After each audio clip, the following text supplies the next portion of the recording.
In the not-so-distant past, I happened across the path of a most beautiful witch, whose blue eyes stopped time, and I felt the magic inside of me react the way it does when I'm in the presence of another witch.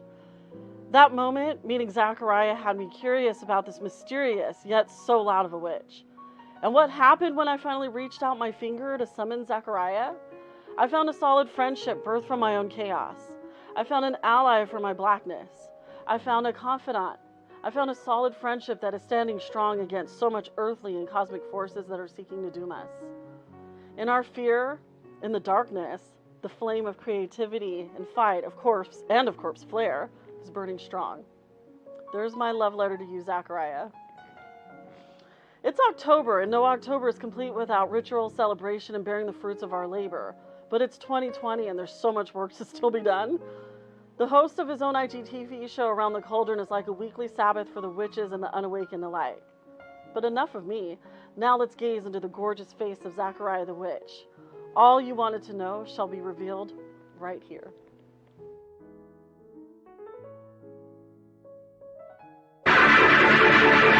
Shut the fuck up.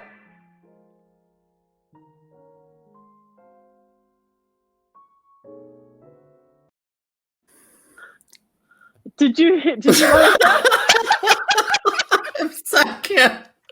I can't not laugh. I saw your face and I'm like, oh, that'll be in my dreams tonight.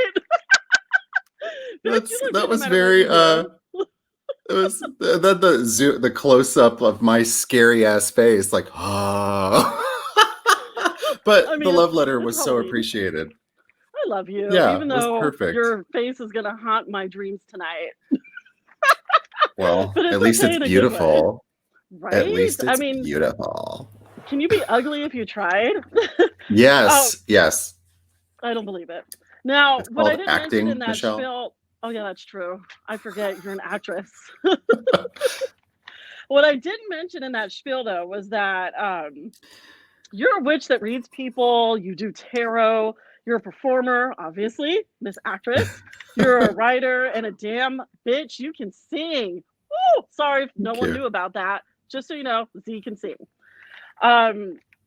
Your talents are plenty. You've been at it for a long time, I know. But I don't think I've ever asked you, like, when did you first awaken and begin to study the occult? Oh, I don't man. think I've ever asked you that. The occult. Oh, look, there's photos of me.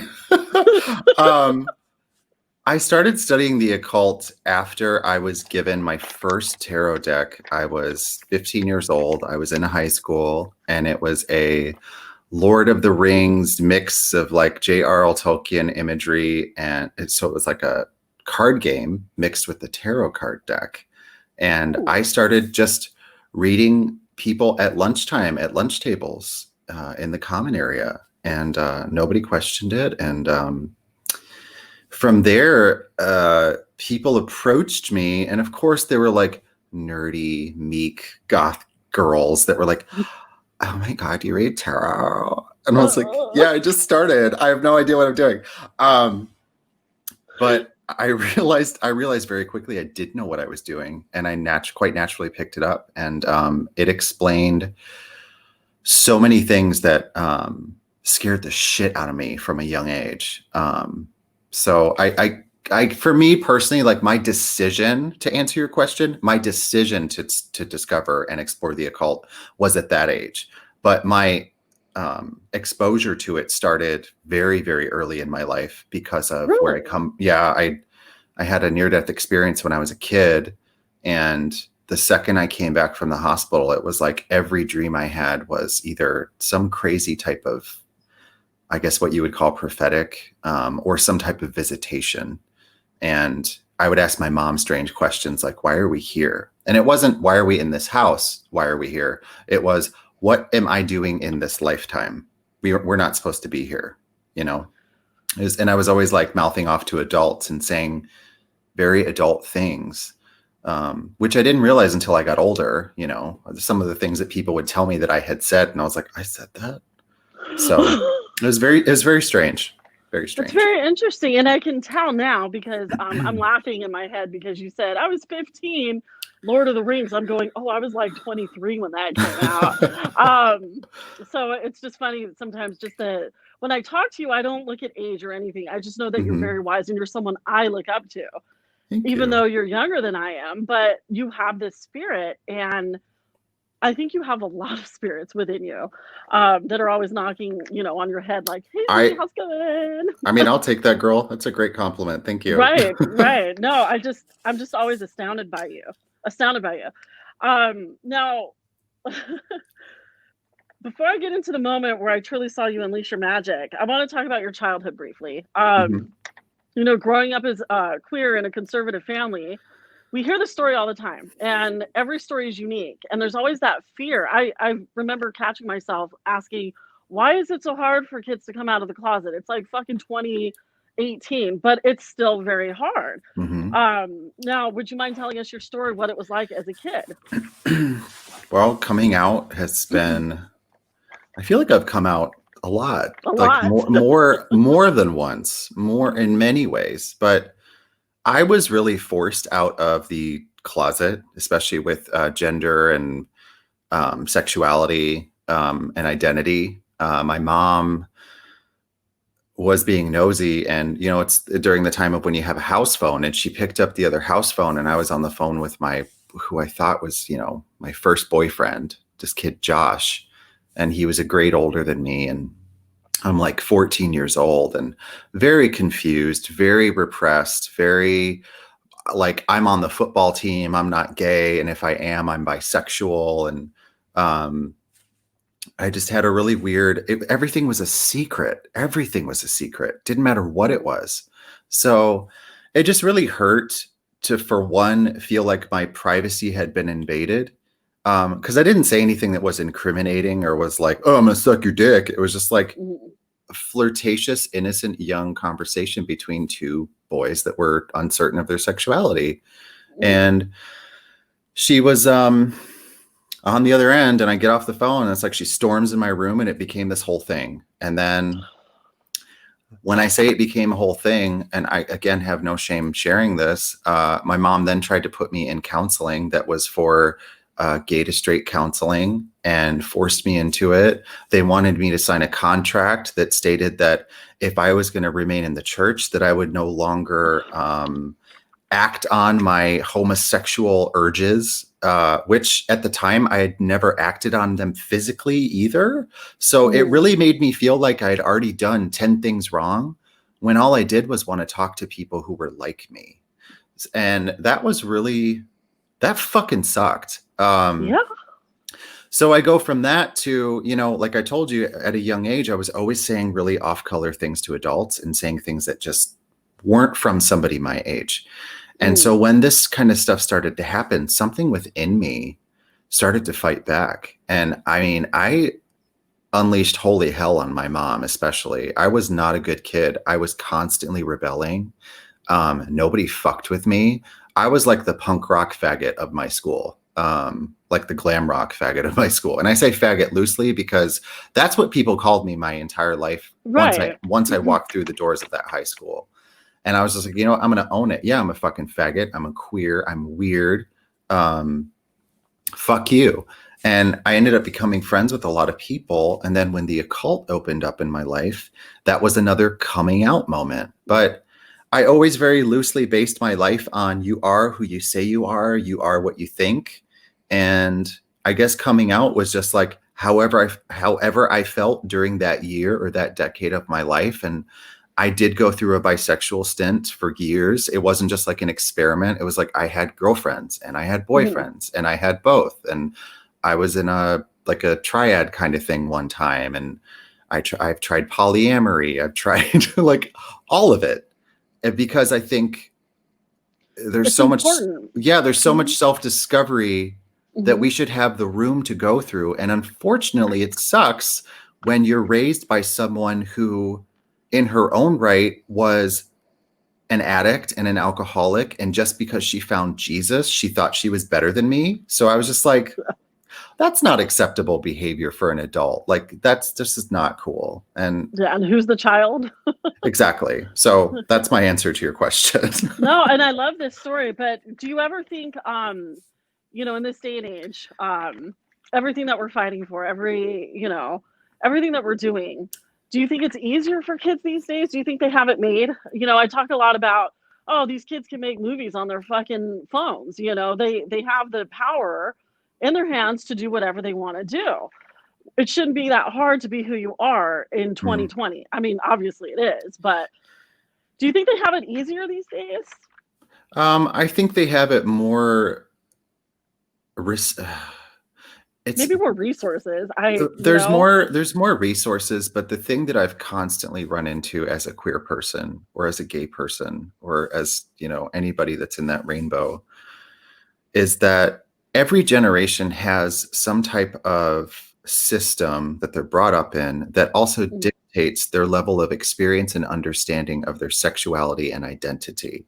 Right now, Michelle, I really think a lot of kids are latching on to this newly discovered idea of gender identity and sexuality and sexual expression and gender expression, which has to do with non-binary, gay, pansexual, omnisexual, demisexual. There's so many types of sexuality and gender identity now that are being mainstream.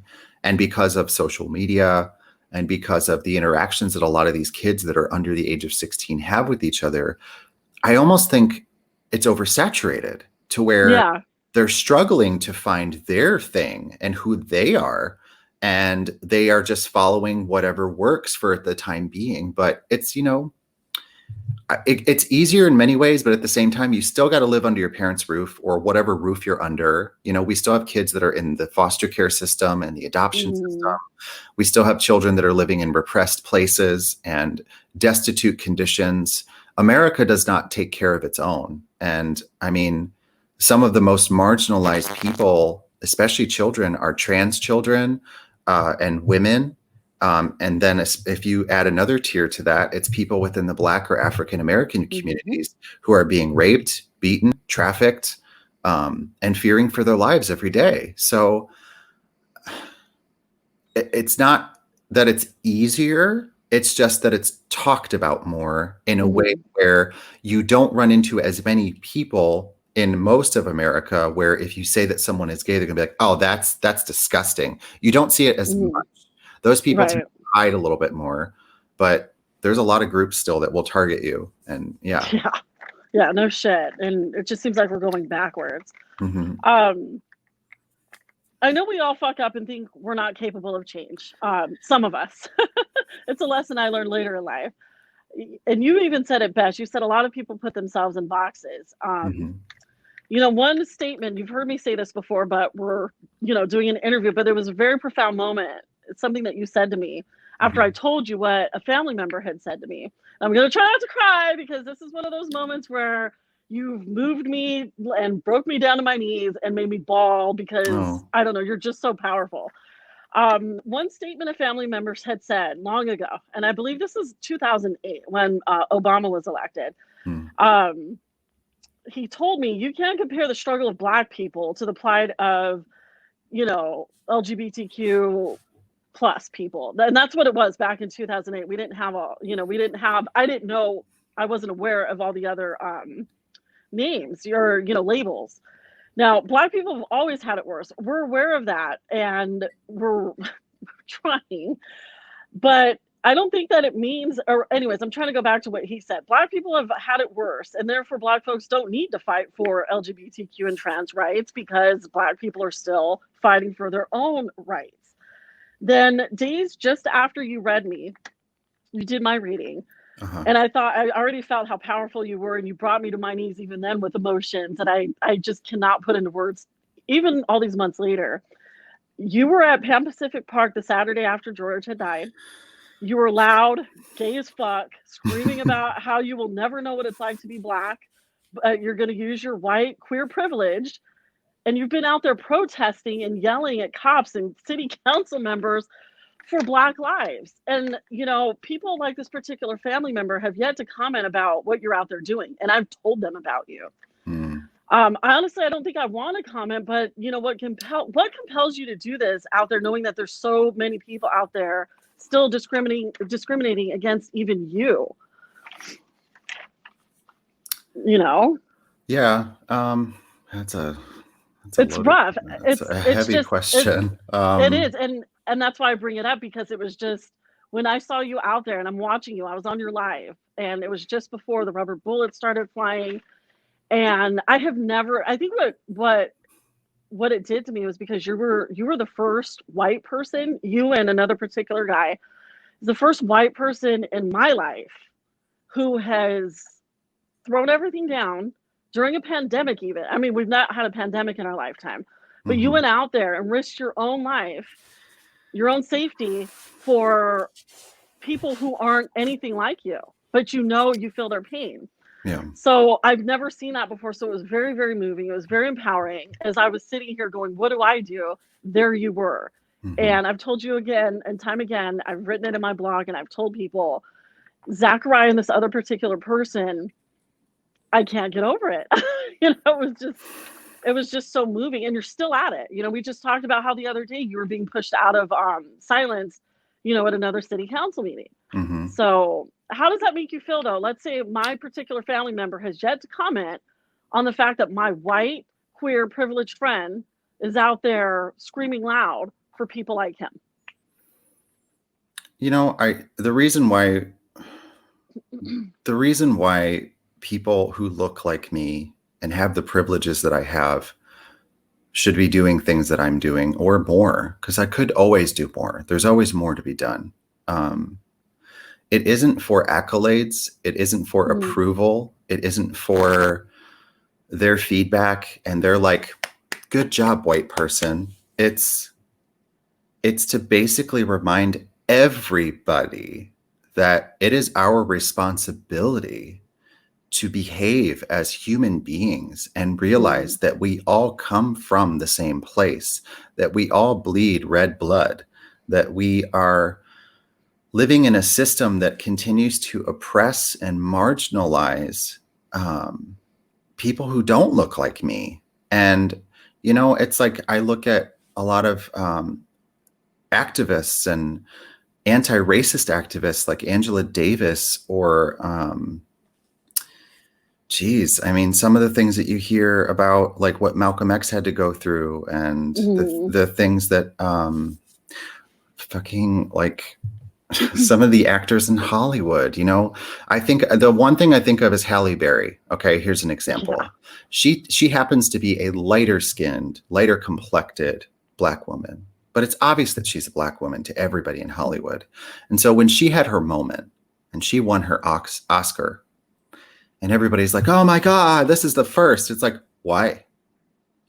I'm always asking why. I'm always asking people, you like on social media, for example, why are you not using your platform to at least say what side you're on about this? Why are you not using your voice in the middle of a conversation when people are passing around the N-word as a pejorative term or as a joke, Mhm. and you're not speaking up? And the thing that like really, really hits hard for me, like even the day at Pan Pacific Parkway, was that it reawakened something within me that had lied dormant for quite a few years, because I was in my own shit. I was living my best life. I didn't give a fuck about anybody else. But I think it all kind of came to a head when I looked around me and I realized like nobody else in my life is talking about this. And the people who Mhm. are talking about it already feel like the shame and the guilt of like judgment from other people. And I just really find it so vitally important today to answer your question. Um, the best thing that you can do if you look like me is listen to the communities that are being attacked and beaten down, and they have, laws put against them and wrongfully convicted, and listen to how you can help, listen to how you can connect. Like I live in a predominantly Latin and Black community here in Pasadena. And Mhm. first thing I did within the first few months of living here was connect with one of my neighbors and give him my phone number. And I was like, we live in a time where nobody talks to each other anymore. And I think a lot of it has to do with just that, not making an effort.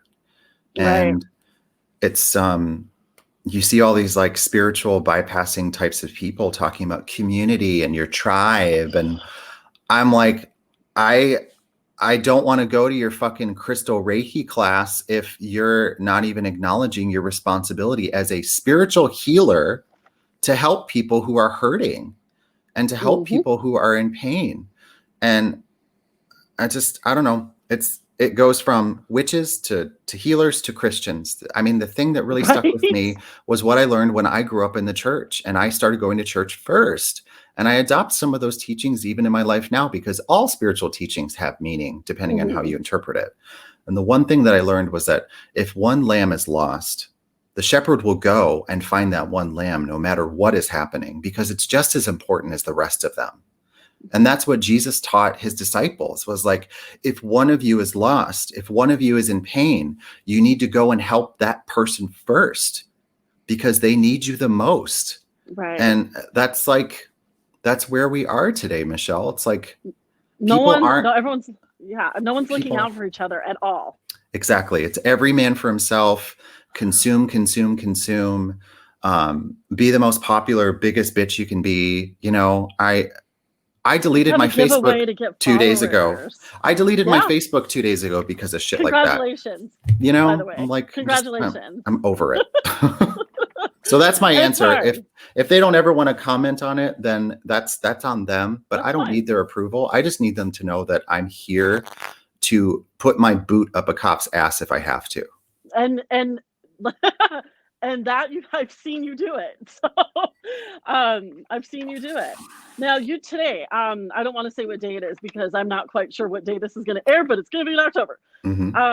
You just made a post about October and what it means to you. And again, I'm like, fucking Z nailed it. I added this especially for today because, as usual, you move my spirit. Would you mind reading it and going over what compelled you to write that today, or should I read it? Do you have it accessible? I can read it to you if that's what you want. Okay. Hold on. You'll probably do it a lot better. So let's go to that. I have to say, I was like, wonder if Z is feeling any kind of like, I don't know. This is you had mentioned you're not a seasonal. You're not into seasons. I'm so into seasons. I can feel it. I'm tired. Every season can be spooky and strange and unusual. It's like that song, "Every Day's Halloween." That's girl. Come on. Here we go. Life has always been scary because we fear our own mortality. October, Samhain, Halloween, and Dia de los Muertos are all connected to honoring and respecting those that walked before us, the ancestors whose decisions impacted us today. Day 1, the vampire. Vampirism reminds me of a tortured soul who, instead of dying, is forced to relive their wrongdoings. It is a never-ending karmic cycle of torture. The thirst for blood is symbolic of forgiveness. The fangs, a symbol for breaking through their facade, consuming their own guilt. The reflection that never casts in a mirror is their emptiness. The loneliness of never being human ever again. Skin that burns by sunlight is a fear of truth and acceptance. Remember, in real life, you probably know a few vampires. You feel tired around them, forgetful, confused. The easiest way to break their hypnotic vibe is to stop engaging, keep them out of your business, and be safe out there. So I'm not going to read all the other shit. I read it in your voice. Or I read it, when I read it, it was in your voice, and you nailed it again. Damn. If you didn't nail it. It's like everything in horror and everything in the supernatural and everything in folklore is so relatable to psychology of the human mind and spirit. If you really break down a character, it's so much about what that writer wrote, and it says a lot about who they were or what they were going through, So whatever the origins of vampires really are, I just think that it's like someone who is kind of a leech on society that doesn't know how to handle their own karmic bullshit. Yep, absolutely. Energy vampires, psychic vampires. Yes. Are real things. So it's always funny, when it's brought up in that context, and you just nailed it. Now, let's talk about your magic and your work. What are I didn't get the chance. I just, honestly, when did I actually discover you? At the Raven Society last November. Mhm. I didn't meet you in person until February, and then we really didn't connect until May. Mhm. So I never got to see you perform live, but I've always wanted to ask you, what have been your most memorable performances? Have you ever eaten shit on a stage? Have you ever fallen off a stage? Have you ever farted on stage? Have you ever threw up on stage? Like, those are the Uh, memorable ones I want to know about. there's a lot. There's a burlesque routine that I did years ago here in LA at a place called Foo Bar in West Hollywood, and it, it was a boylesque. It was a boylesque show. And I asked the producer, I was like, "It's Halloween, so does that mean I can do whatever I want?" And he goes, "Yeah, whatever you want." Michelle, don't ever tell me that I can do whatever I want. Okay, just warning you. Um, I'm tempted now. so the entire the production, the performance striptease that I did was to the song Black Coffee. I started out with an instrumental version first, and then I clipped it all together by editing the music myself with the Peggy Lee version of Black Coffee Loves a Hand-Me-Down Brew, and did a striptease. I created, because I used to be an art director, I created a fake toilet that was on stage as if it was in an apartment. And the whole routine is me getting naked and reaching into this clogged toilet and pulling out fake shit and eating it and smearing it all over my body. And I'm wearing like a thong, so I'm rubbing it down the crack of my ass. There were people that were like, "Make it stop." It was one of those things where I was like, when in doubt, freak them the fuck out. And that's That exactly I what I love it. that's what I did. Where was So, Fava and Chianti at this point? mhm. So I did that. Some of my other like favorite performances, I mean, God, just recently in February, I got to be on stage at the Globe Theater, walking down the center runway of the stage in drag. I think you showed a photo of me with like that short white wig and the dress and the gloves. That was Mhm. from that night. Okay, And okay. um, I sang My Funny Valentine because it was Valentine's Day show. And I mean, it was magical. It was so fucking magical. And I was so glad that I had the chance to do that before the pandemic started, to be on such a big stage that used to be the home of vaudeville theater and performance and variety shows. And I'm so grateful too to my friend Tosh. I mean, she produced it and always puts together LGBT plus friendly shows. Doesn't matter what your body type is, doesn't matter if you have a disability or ability. Ooh. It's yeah, that was a big one. And then I guess 2008 was kind of big because I feel like it was for everybody else in my life. I was Mhm. going to be on American Idol, and that was the year that they rejected me and put Adam Lambert on instead. So there's that. Zachariah, I'm okay with you not being an American Idol. Me too. Honestly, Let me Adam too. Lambert have it. Yep, me too. Now, what compelled you to start? So every Monday, Mhm. here I am making dinner, because that seems to be the only day I make dinner these days. Right Monday. about 5 o'clock, I put my AirPod in, I'm making dinner, listening to Around the Cauldron. Uh, Sorry for my lack of engagement. Honestly, I'm usually making dinner. What uh-huh. compelled you to, I think of it as like a weekly recharge for me. So thank you for doing it, because every conversation carries me through the week. What compelled you to start Around the Cauldron? Well, first of all, I love that you said that. I've had quite a few people say that they feel refreshed, or they say Hmm. things in private or on a comment that says, "I didn't know how much I needed to hear that Oh, conversation." yeah. That makes me feel Every good week. because the premise of Around the Cauldron was supposed to be from when I was running the Los Angeles Black Hat Society. I wrote in my journal, we would have different things that we did in our groups or our meetups. And one of them was going to be called Around the Cauldron. And it would literally be a room full of people sitting in a circle having open dialogue conversation. It never happened.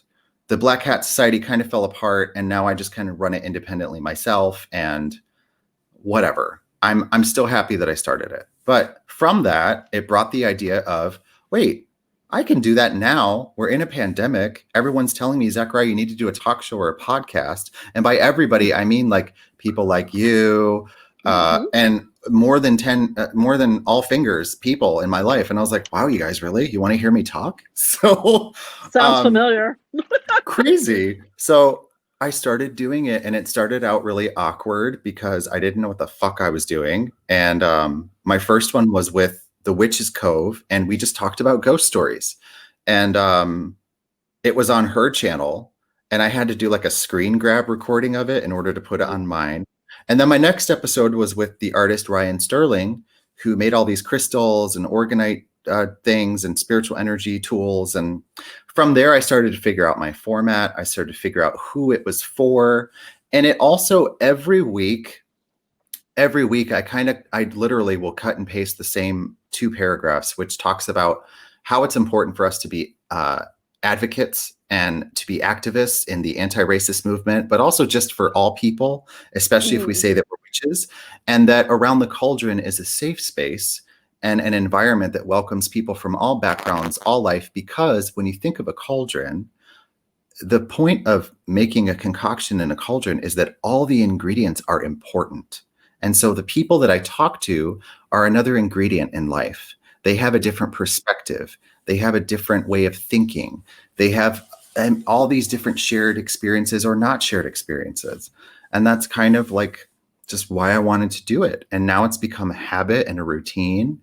And it pushed me to step outside of my own comfort zone. And, you know, in some of these like conversations with people, you find really vulnerable moments that they share. And there's like, I wasn't expecting to share that, but I felt comfortable with you. And I was like, same, you know? Yeah. I mean, and that's just it. You're giving people a safe space, and you're very comforting. And every week, I'm just telling you, I'm sorry I haven't conveyed that until now, but I'm glad I conveyed it. We need it. So keep it up. Even when you don't have a guest, you have you, and we need to hear you speak. So thank you. Even if you're just there to say, fuck you, Michelle, you stink, and you're a whore. Well, I mean, on days when I don't have a guest, it's usually like I'll do card readings live on the show. Right, and it helps. right. It also helps me stay in practice. And I'm like, you know, you guys don't even have to tip me. I just want to do it to do it. So it's fun. But we like tipping you. I know, girl. I know. I appreciate it. I appreciate all of it. I'm super grateful. Oh, we love you. Now, you were already part of the Virtual Witches Brew back in June, but you stepped up and took charge of opening, you know, you did the opening cleanse and you did the intro when the other witch, it was a no-show. Was not planned. and she was like, what do I do? And I'm like, I was taking a dump, and I was like, call Zachariah. Who else would do it? It was like the perfect person. Like, why wasn't Zachariah already on the bill for this? It was confusing to me, but you stepped up and did it within what? It was like an hour, you know, an hour's notice. Oh, yeah. Yeah, that was the Raven Society. Now, what is it that you love about Jacqueline's events? Oh my God, so many things, dude. I mean, I meet people like you, and by people like you, I guess it's not true. I don't know anyone that's like you, so which is good. I've met such a colorful cast of people. Let's put it that way. And I'm so taken aback by the loyalty and the dedication of the fans of what Jacqueline does. But it's also like, you got to think, you are what you think and what you speak. That's what I said earlier. And I feel like Jacqueline is so warm and inviting and kind and generous and thoughtful. And that's why she tends to attract people that are like that to her events, because they just want a space where they can connect with people that are like them and maybe meet people who aren't exactly like them. But damn, I mean, I remember out of the blue, I'm on Instagram. This was like over a year ago. I got a message from this random girl in my request folder. And she's like, hey, do you want to come do readings at this event that I'm doing? And I was like, okay. She had no referral, no recommendation. And I was like, is this for real? And then she's like, I'm going to pay you this. And what's your rate? Yada, yada. And I was like, I had literally just done my own full moon ritual where I was like, I need to start promoting myself online, like legit, finish my website. And so I put all these highlights on my Instagram profile that were like, here's my rates, here's what I do. And I took all that info and now I translated it to my website after a year, but I did it. You did it. But I sent her that stuff and it got me the job. And I dressed up and I did it. And that's like where I met everybody that's in my life now, pretty much. And stepping up to that show that was just recently online in June, You know, intuitively, I felt like she presented the information to me of like, oh, I had a last minute cancellation. And I was like, is this coming from ego if I say, well, I'll do it? Or is it me helping somebody that I care about? Mm. And it was the latter, because I, for one, did not want to fucking do it because I was like mad for her about what happened. Right? And at the same time, I was just like, I haven't hosted a show in a minute. I feel weird, but I did it and it was great. Flawlessly. And then, you know, it led to other events that I've done with her and a lot of like, yeah, I'm so And you're grateful. busy as fuck. You know, the Raven Society that was just a couple of weeks ago, you fucking nailed it. I mean, I felt like even though I had like this small of a role, which was fine because I was so busy. I'll be honest, I love being a spectator at Jackie shows. Mhm. I love being, immersed in it. That's just who I am. But you fucking nailed it. I Thank mean, you so bitch, much. you performed over 8 hours of content. You run a tight fucking ship. It shows in the quality of the show. Thank you. I have to say, you got Batty Sith to sit down with me and watch a show for 8 hours. She's not a person who sits down and does stuff. She wants to be out, terrorizing people. Yeah. So you got her to sit down, and she was here laughing her ass off, enjoying the whole thing. She stayed with me, I think oh man, she was here for 7 hours. Wow. So, and it was you, and she was like, I just love Zachariah. And I'm like, I know. Thank you. Get it? So you're the most organized and straightforward thinking Pisces I've ever met. I mean, and now, when you were telling me you're a Pisces, I'm like, you're so full of shit. I know everybody says that. And I'm like, I'm also a Leo rising and a Scorpio Which makes moon. sense. So I'm just a control freak. That's what it is. You said it. I did. And now you're in charge of Ghosts of the Past, which is another Witches Brew event. Mhm. And it's not just one 8-hour event. These are 2 weekends full of ghosts and woo! So I'm really excited. Now, what is your actual role, for Ghosts of the Past? And are you interested in giving any hints as to what those of us going can expect? I am happy to share. I'll give you the summary that I basically am releasing to the press that I've talked to Jacqueline about. So she hired me to be the writer for Raven Society. That was the online event that you and Batty Sith sat through. So thank you again for that. Fun. I had a great time writing it, and it came through and out of me in 2 days, and it was done. And I edited, redrafted 3 times, and we were done. It was ready to rock, and it was well received. And Fuck yeah.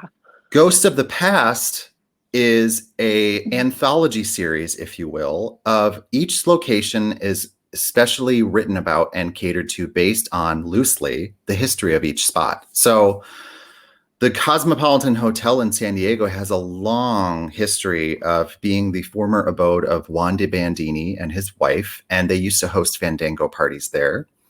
And this was back in the 1800s.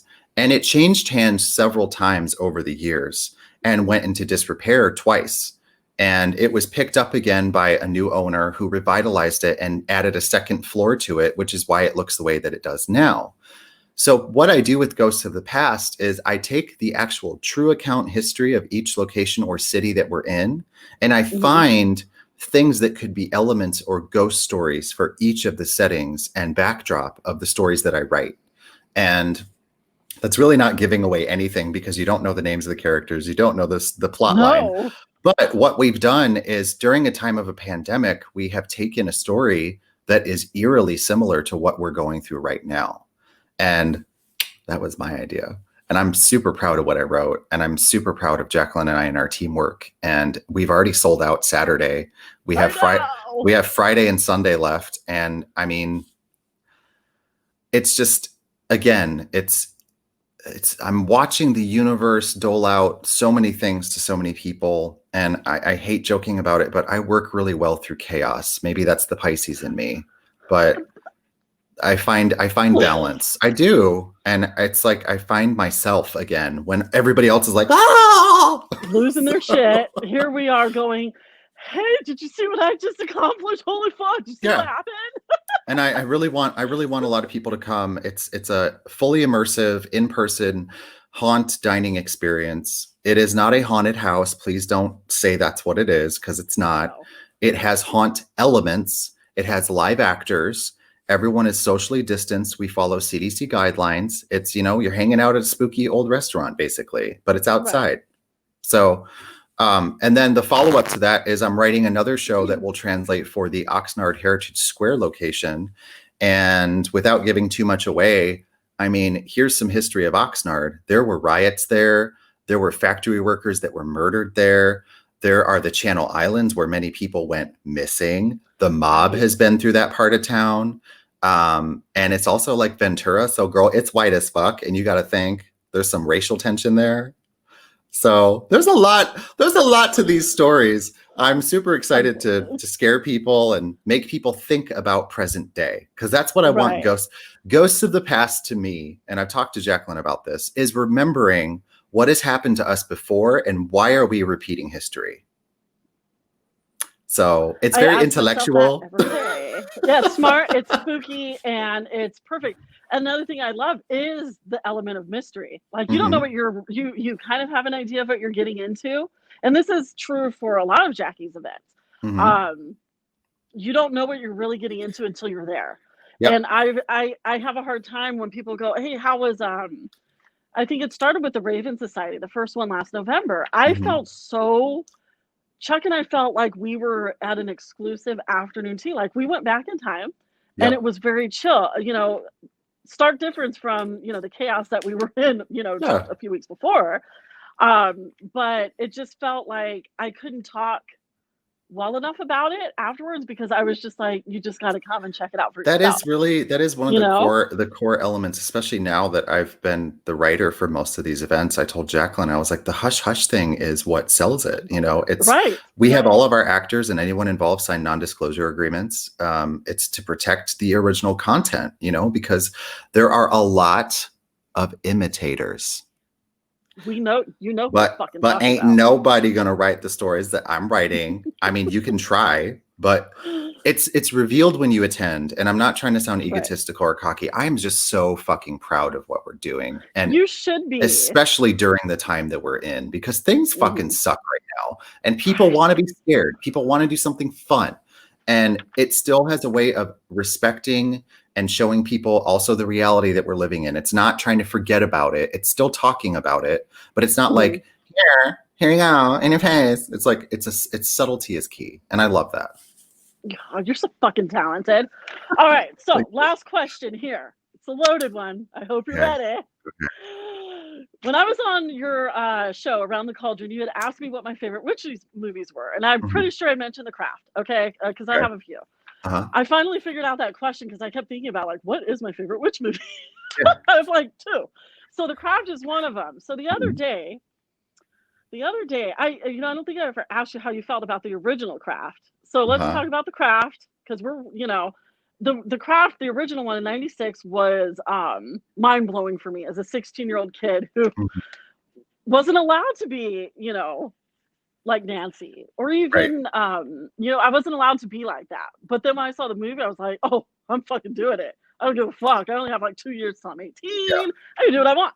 So it is one of my favorite movies. I don't care what people say. It is. It's one of my favorite witch movies. So I even showed it to my daughter. And then I found out, I think in January, they're doing the remake. And I found out that Pam Grossman, she's one of my favorite witches, who I've read her books. I've attended a couple of her classes.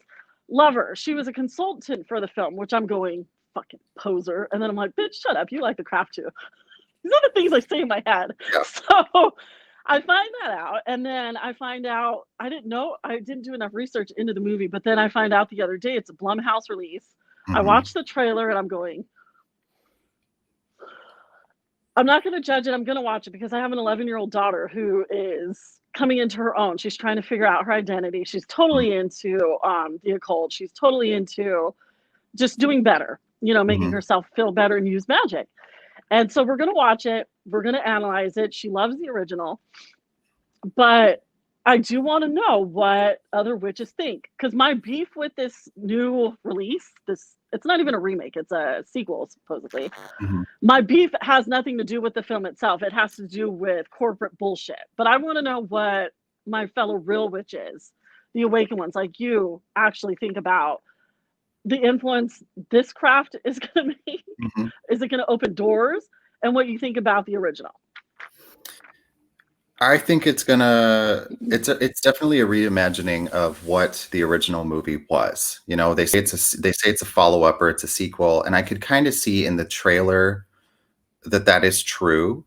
But the thing that I didn't really care for was the rampant reusing of light as a feather, stiff as a board, or, you know, these parlor tricks that were very Hollywood produced. You know, if you remember correctly, in the original Craft, the 1996 movie, they created a god called Menel, which was like a god of the sea and power and all things. And what I loved, what I loved about the original, though, Michelle, is that the original did consult witches and occult experts. Firuza Balk herself even opened a metaphysical store after the movie, and she was she still is. It says she's that still doing it. She still does practice, and they were even hesitant to film the scene where they were on the beach and they summoned Manon and all the lightning strikes and the sharks die, and because that was a real invocation in so many different ways. You know, they were calling all of the elements, they were calling all of the guardians of the watchtowers. And when I watched that movie, I wasn't impressed with like the CGI and all the special effects. I was impressed by what I felt. And what I felt was a sense of familiarity with some of the things that were happening. You know, it's not like the whole like glamour and then your eyes are green. It's not that shit. It's more so those points of contention that you have with your peers, feeling awkward, knowing that you sense things about people and nobody believes you, finding your own group of people that are like you. That's kind of what that movie did for a lot of us, especially that thought we were goth or different or weird. I mean, you got one girl who has severe burns. Her character has a disability and a deformity. You've got the token Black girl, Rachel True, who her part was written to be a white girl. It wasn't written. And that to me is also impressive of Hollywood to step up and say, no, we do need more than just a token. We need a character that shows the depth of being racially profiled or judged for being a Black woman in high school. And, you know, then you got the new girl. She's awkward and doesn't know herself, but she's naturally powerful, like many of us are, because we all want to be her. And then you've got Nancy, who is the personification of what we're all thinking and what we want to express. But if we act on those urges, we too will end up in psychiatric care. We too will say, I'm trying, you know? You did that really well. Yeah. But the movie itself, for me, it made me like step up a little bit and look at myself and go, you know, witchcraft is powerful and that's why you should respect it. The big witch movie for me that made me be like, bitch, I'm gonna do this shit, was The Witches of Eastwick with Michelle Pfeiffer, Susan Sarandon, and Cher, and Jack fucking Nicholson. That movie for me, I was like, when that church lady started puking cherry pits, and she was like, those whores up there in that house, I was like, I want to do that to somebody because fuck her. And, you know, I mean, those are like, that's kind of where my study and my practice started. I started learning how to hex and banish people and bind them. And then I saw that in The Craft, but of course it was like way overdone. I started to realize the importance of boundaries and protecting yourself and psychic protection, and don't give, what is that quote that I wrote? It was a poem that I wrote. Beguile the devil be damned, I'll bow to no God and kneel to no man. It's literally like when I watched Witches of Eastwick, that's kind of where I was like, fuck the patriarchy. It was just like, fuck all of it. I love it. I never would have pegged that to be your film, but now it makes sense. It makes total sense. Oh, yeah. So what do you think of this new version? Are you going to watch it? What are you going to do? I am going to watch it probably at home, or if we're able to go out and do things in public again, I would love to go with the group. It's video on demand. Yeah. Well, I'm going to watch it at home. and I'm probably going to keep my comments to myself because I also know the importance of just sometimes keeping comments to yourself, because it takes a lot of work to make a fucking movie. And these girls look like they're super excited to play these characters because of how iconic the original movie was. Right. And see, and that's what I'm saying. It's not my And- beef. Isn't the movie. It's how it's being released. And let me do the sassy gay head move. And David Duchovny, bitch. I was an X-Files fan from this tall to now. I fucking loved the X-Files. Like, I was, oh my God. I was shocked. I had no clue he was the dad. My mom was super Christian, and she would stay up late and watch it with me. She's like, it's so scary. I love it. I was like, yeah, it's fucking great. It was just like, oh, so good. So good. I'm excited. This has been incredible. Zachariah, what can we expect from you after you've laid the spirits back to rest and Ghosts of the Past? What's next for you? You mentioned that you're doing music. Where can we find you? Are you still doing readings? What's next? Yeah, I mean, we might be in Civil War soon, but oh God, I don't even want to talk about that. Sorry. But yeah. Anyway, the best place to find me for bookings and all of my services are at my website, zachariahthewitch.com. I am only using the social media outlet of Instagram now. That's a good place to see current events and what I'm doing, and maybe like a calendar of sorts. Beyond that, yeah, I'm filming 2 indie movies. I'm finishing the script now. By the end of October, it should be done because SAG has approved for basically people to go back into production with certain restrictions. Right. I'll be doing 2 independent films, and we're going to enter them into all of the film festivals, I'm hoping. And after November, I've already talked to Jacqueline, and we're talking about bringing back Ghosts of the Past for a Yule or holiday edition, which we're not going to give away any teasers at all on that. It's just think about some spooky, like, nativity scene mixed with witchcraft. I don't know. What do you think that is? I'm stoked. So I'm going to keep creating. I got my new equipment. I'm so happy to be in a place where I can reinvest in myself and my art. I'm going to be making music. If anyone needs voiceovers, original music for their YouTube channels or their podcasts, I can do all of that in whatever way I choose. I'm a musician and a singer and a songwriter. But primarily my focus too is like creating for the sake of creating, because we all have many talents and many abilities. And right now, bitch, I want to use all of mine again. I used to do it. I used to use it years ago, and people told me, you don't have time. I'm like, I do now. Fuck, I love you, man. I love you. I just value. You're one of those people I just treasure. To me, you're just not even a human. I just see a light, and fuck, you're perfect. Good. It's the spotlight. Perfectly perfect. Is that what it is? It is. You guys heard it. Zachariah the Witch. You got his information.